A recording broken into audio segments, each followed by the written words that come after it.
Hello दोस्तों, स्वागत है आपका राममान जी के चैनल पर एक कदम सफलता की ओर। दोस्तों, ये हमारी वर्ल्ड मैप की क्लास है। जैसा कि आपको पता है, हमने एशिया को और यूरोप को कवर किया है सभी कंट्री वाइज, यानी कि एक एक कंट्री के जरिए। तो अब जो हम स्टार्ट करेंगे वो अफ्रीका को स्टार्ट करेंगे, यानी कि अब जो चर्चा आगे होगी वो अफ्रीका कॉन्टिनेंट के ऊपर बात होगी।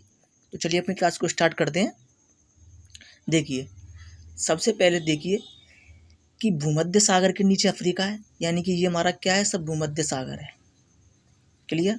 तो इसके नीचे की साइड हमारा अफ्रीका आता है। क्लियर। तो भूमध्य सागर के नीचे अफ्रीका आता है। तो दोस्तों, अफ्रीका और यूरोप को अलग करने वाला बड़ा सागर कौन सा है, तो भूमध्य सागर है। क्लियर। ऊपर जो आता है वो यूरोप आता है, नीचे अफ्रीका। तो ये भूमध्य सागर इनको अलग कर रहा है। क्लियर।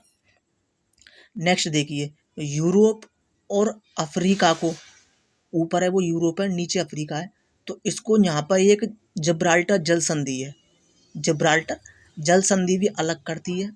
क्लियर। यूरोप और अफ्रीका को जिब्राल्टर जल संधि अलग करती है, और यूरोप और अफ्रीका को भूमध्य सागर भी अलग करता है। क्लियर। नेक्स्ट देखिए कि जो यहाँ पर स्पेन है, मैंने नेक्स्ट बताया था स्पेन आपको पिछली वीडियो में। यहाँ पर मोरक्को है, ये हमारा मोरक्को, ये स्पेन।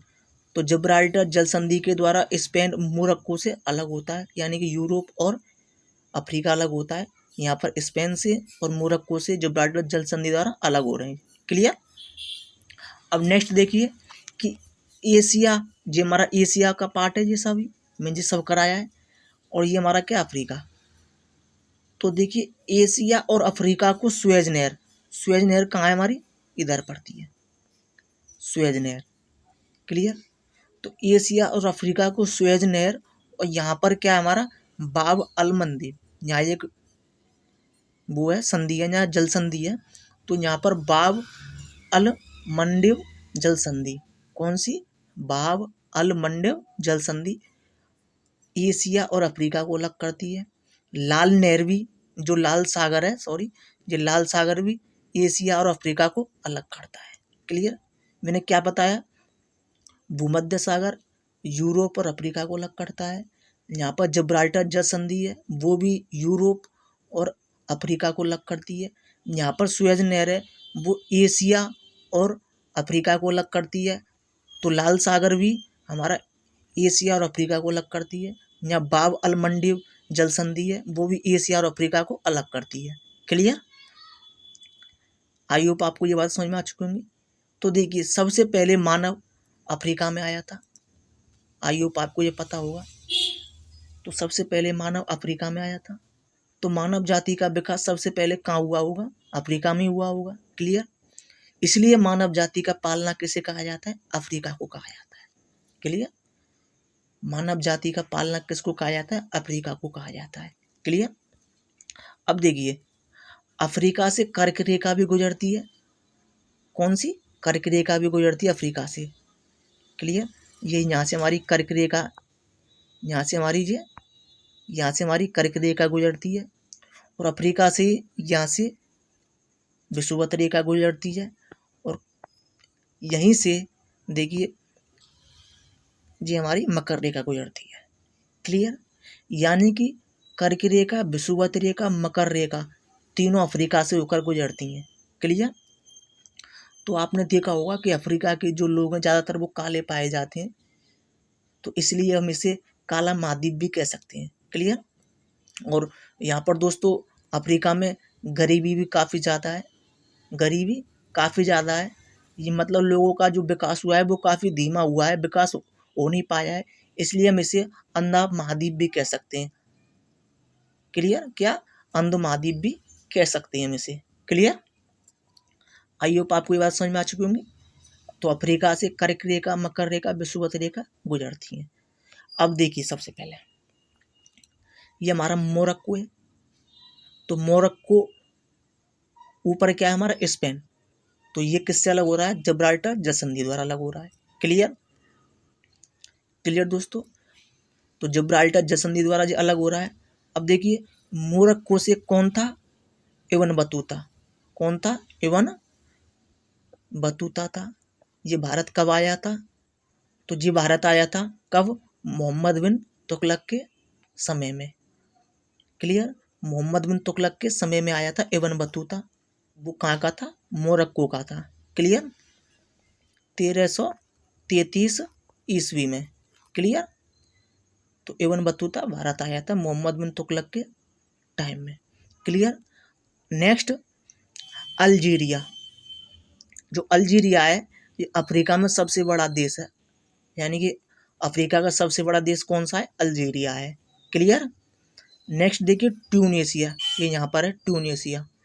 तो ट्यूनीशिया से अरब की क्रांति चली थी 2012। क्लियर? यानी कि ट्यूनीशिया से अरब की क्रांति 2012 में जो फैली थी, हुआ क्या था कि इसके जो आसपास के जो देश हैं उनमें सैनिक का शासक था उधर, तो सैनिकों से तंग आकर ट्यूनीशिया के जो नागरिक थे उन्होंने खुद पर पेट्रोल डालकर आग लगा ली थी। क्लियर? किसके कारण? सैनिकों के शासन के कारण। तो नागरिकों ने वहाँ पर आग लगा ली, जिससे बहुत बड़ी संख्या में क्रांति हुई थी। तो उसे हम अरब क्रांति या अरब का बसंत कहते हैं। यानी कि अरब क्रांति हुई थी, या हम उसे अरब बसंत कह सकते हैं, या फिर हम उसे अरब का स्प्रिंग कह सकते हैं। पर एग्जाम में अरब क्रांति पूछते हैं कि अरब क्रांति कहाँ हुई थी, तो वो ट्यूनीशिया में हुई थी, जो 2012 में फैली हुई थी। क्लियर? सैनिकों की शासन से तंग आकर लोगों ने पेट्रोल डाल लिया था, उसके कारण। क्लियर? Next, Libya. देखिए ये है लीबिया।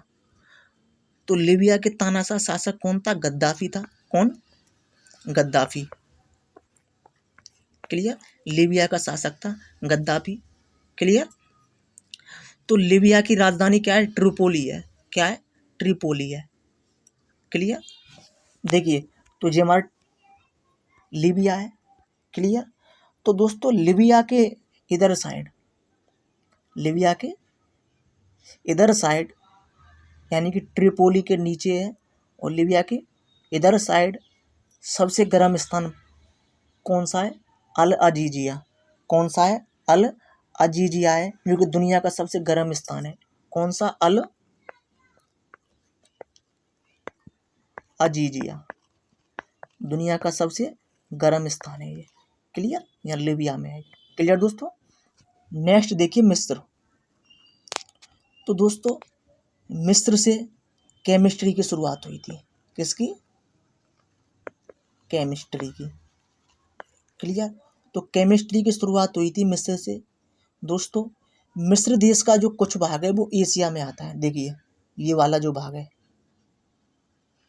ये वाला भाग, तो मिस्र का कुछ भाग किस में आता है? एशिया में आता है, जिसे हम सिनाई कहते हैं। क्या? सिनाई। क्लियर? यानी कि मिस्र का जो भाग एशिया में आता है उसे हम सिनाई कहते हैं, उसे हम सिनाई कहते हैं। अब नेक्स्ट देखिए कि अफ्रीका के मिस्र को काटकर सुएज नहर बनाई गई है, यानी कि ये इसको काटकर सुएज नहर बनाई गई, और अफ्रीका में मिस्र जो आता है वो 97% आता है। क्लियर? और एशिया का जो एशिया में आता है वो सिनाई वाला वो 3% आता है। क्लियर? यानी कि मिस्र एशिया में भी आता है और यहाँ भी आता है, उसे हम सिनाई कहते हैं, जो एशिया में आता है। क्लियर? तो सुएज नहर मिस्र देश में है। तो सुएज नहर कहाँ पे? मिस्र देश में है। सुएज नहर को फ्रांस ने बनाया था। सुएज नहर को किसने बनाया था? फ्रांस ने बनाया था। क्लियर? तो देखिए सुएज नहर के नीचे कौन सा सागर है? लाल सागर है। सुएज नहर यहाँ है, ये लाल सागर है। क्लियर? तो लाल सागर और भूमध्य सागर को जोड़ने वाली वो कौन सी नहर है? वो सुएज नहर है। क्लियर? ये भूमध्य सागर, ये लाल सागर, बीच में कौन सी? सुएज नहर। तो ये इन दोनों को जोड़ रही है, तो सुएज नहर इनको जोड़ती है। क्लियर? अब देखिए जो भूमध्य सागर में जो एंट्री के रास्ते हैं वो दो ही हैं, एक तो ये वाला और एक ये वाला। क्लियर? सुएज नहर और जहाँ पर जिब्राल्टर जल संधि है। क्लियर? तो देखिए सुएज नहर के ऊपर में है, जैसे कि ये वाली है, जैसे कि सुएज नहर है। देखिए सुएज नहर के ऊपर में और भूमध्य सागर के दक्षिण में, यानी कि इधर वाले एरिया में। क्लियर? तो इधर जो पड़ता है पोर्ट सईद पड़ता है। कौन सा? पोर्ट सईद पड़ता है सुएज नहर के उत्तर में और भूमध्य सागर के दक्षिण में। पोर्ट सईद पड़ता है इधर सुएज नहर के उत्तर में और भूमध्य सागर के दक्षिण में पोर्ट सईद पड़ता है। इस बंदरगाह पर जहाज़ों से टैक्स लिया जाता है। कौन सा? पोर्ट सुएज पर जो जहाज आते हैं उनसे टैक्स लिया जाता है। और सुएज नहर के दक्षिण में, यानी कि सुएज नहर के दक्षिण में और लाल सागर के उत्तर में, तो वहाँ पर है पोर्ट सुएज बंदरगाह है। कौन सा? पोर्ट सुएज बंदरगाह है। जो कहाँ पर है? सुएज नहर के दक्षिण में और लाल सागर के उत्तर में पोर्ट सुएज बंदरगाह है। क्लियर? नेक्स्ट देखिए, मिस्र की सबसे प्रमुख नदी आपको पता है कौन सी है? नील नदी है, यहाँ से जाती है। कौन सी? नील नदी है। क्लियर दोस्तों? तो नील नदी है जिस पर आसवन बांध बना हुआ है। यहाँ पर आसवन बांध बनाया गया है। दोस्तों आई होप आपको पता होगा कि मिस्र के प्रसिद्ध पिरामिड जो मिस्र के शहर गीजा में सर्वाधिक पाए जाते हैं। मिस्र का शहर है गीजा, उधर सर्वाधिक पाए जाते हैं ये वाले पिरामिड। क्लियर? इतना भी आपको पता होगा आई होप कि मिस्र की मम्मी भी प्रसिद्ध है। पूरे अफ्रीका में मिस्र की काफ़ी ज़्यादा, तो मिस्र की मम्मी सबसे ज़्यादा प्रसिद्ध है।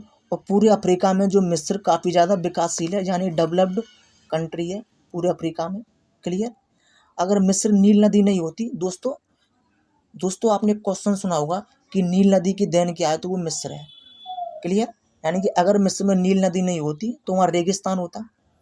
क्लियर? तो इसलिए नील नदी की देन मिस्र है। क्लियर दोस्तों मिस्र के बारे में हम नेक्स्ट वीडियो में और चर्चा करेंगे। जो आगे चर्चा करेंगे वो सभी कंट्रियों को एक एक करके देखते जाएंगे। इसी चर्चा से हम अफ्रीका को कवर करेंगे। तो दोस्तों मिलते हैं हम नेक्स्ट वीडियो के साथ। जय हिंद।